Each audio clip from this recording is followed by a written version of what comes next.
have learned that a differential equation involves differential or derivatives. If you recall, a differential is a derivative, but it is not written in the form of a fraction. The solution of a differential equation means an equation without any derivative. So, in order to solve a differential equation, we need to use the process of integration. In this video, we will try to solve the first order linear differential equation. The final solution is the sum of the complementary solution and the particular solution.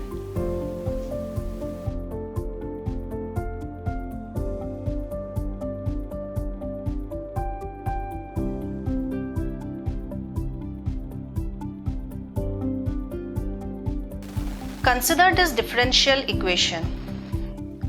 This is the simplest case of a differential equation with constant coefficient and constant term.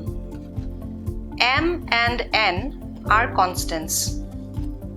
In order to obtain the complementary solution, we consider the homogeneous part of the equation. The homogeneous part is given by putting right-hand side equal to 0. This is the homogeneous part. Simplifying further, we get 1 by y dy dt is equal to minus m. Now, solving this equation means to find the value of the unknown y. Can you think of a technique to find the value of y?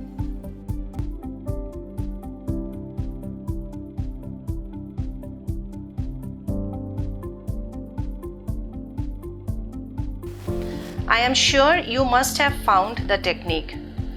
Integrating this function, we get this result.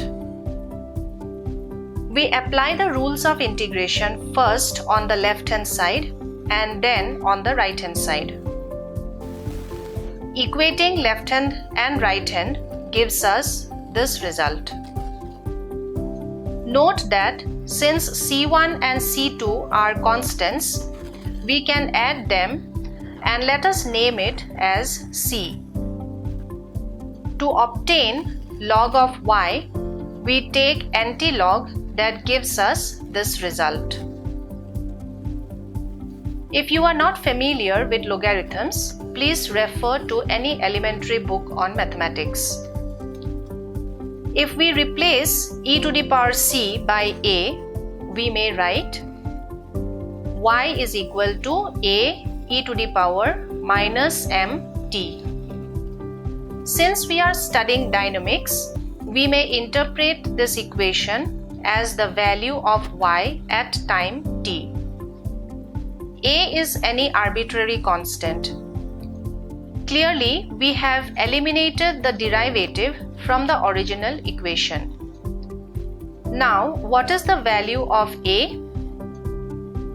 To find the value of a, let us do some mathematical manipulation. At the initial time, that is t is equal to 0, we get y0 is equal to a. Because anything to the power 0 is 1. So, e to the power 0 will be 1. Therefore, we may write yt is equal to y0 e to the power minus mt.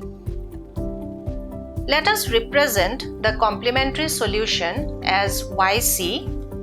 So the complementary solution may be written in this form. A is equal to the value of y at time t equal to 0, or it is the initial value of y.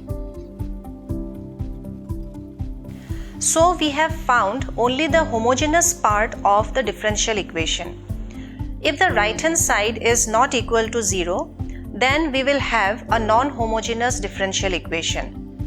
And we need to find a second part which is called the particular solution.